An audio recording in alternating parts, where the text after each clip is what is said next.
Facetas do preenchimento espiritual, por John MacArthur. Quando usamos a palavra encher, normalmente pensamos em algo sendo colocado em um recipiente, como o leite sendo servido em um copo, a água enchendo uma banheira ou a gasolina sendo bombeada para dentro de um tanque.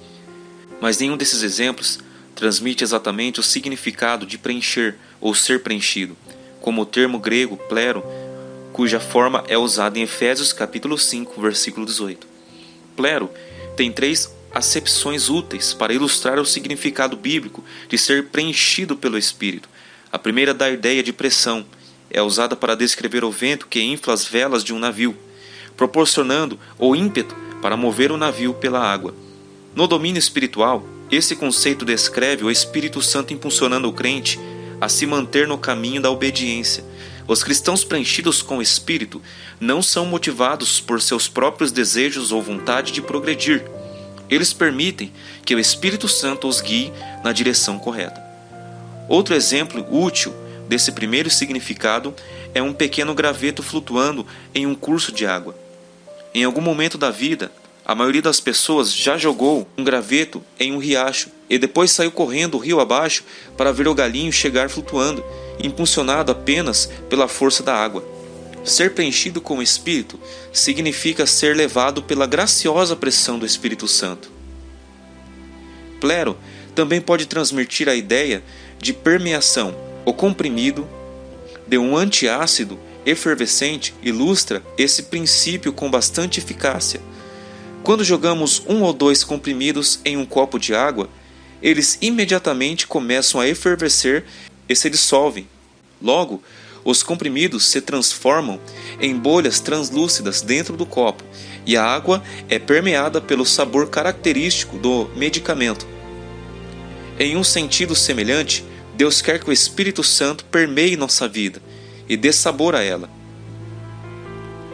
para que quando estivermos com outras pessoas, elas tenham a certeza de que possuímos a penetrante graça do Espírito. Há um terceiro significado para plero, na verdade, o principal no Novo Testamento, que transmite a ideia de dominação ou controle total.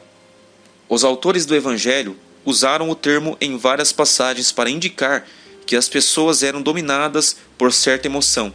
Em Lucas capítulo 5, versículo 26, depois que Jesus repreendeu os fariseus e curou o paralítico, as pessoas ficaram atônitas e cheias de temor. Em Lucas capítulo 6, versículo 11, quando Jesus restabeleceu a mão de um homem no Shabat, os escribas e fariseus ficaram furiosos. Quando nosso Senhor disse aos discípulos que ele logo os deixaria, falou sobre a reação deles. O coração de vocês encheu-se de tristeza. João capítulo 16, versículo 6. Cada um desses usos revela uma emoção tão esmagadora dentro das pessoas que dominou seus pensamentos e excluiu todas as outras. A maioria das pessoas é capaz de equilibrar suas emoções, mas em certas ocasiões o equilíbrio emocional se inclina para um extremo ou outro. Ocasiões assim podem ser um casamento, a morte de um familiar próximo, ou uma emergência ou percalço estressante. Em contextos seculares, estar totalmente dominado por uma reação emocional pode ser uma bobagem, uma perda de tempo ou até mesmo assustador e prejudicial. Mas na vida espiritual somos comandados a ceder ao controle total do Espírito Santo, de modo que toda emoção, pensamento e ato da vontade estejam sob sua direção. Esse tipo de controle espiritual completo é para nosso benefício e está totalmente de acordo com a vontade de Deus. Há uma passagem diretamente paralela em Colossenses capítulo 3, versículo 16, que equivale exatamente ao comando de Efésios capítulo 5, versículo 18, de encher-se com o Espírito. O apóstolo Paulo expressou a mesma verdade com essas palavras: habite ricamente em vocês a palavra de Cristo. A pessoa só pode ser preenchida com o Espírito quando controlada pela palavra. É conhecer a verdade e obedecer-lhe. Facetas do preenchimento espiritual, por John MacArthur.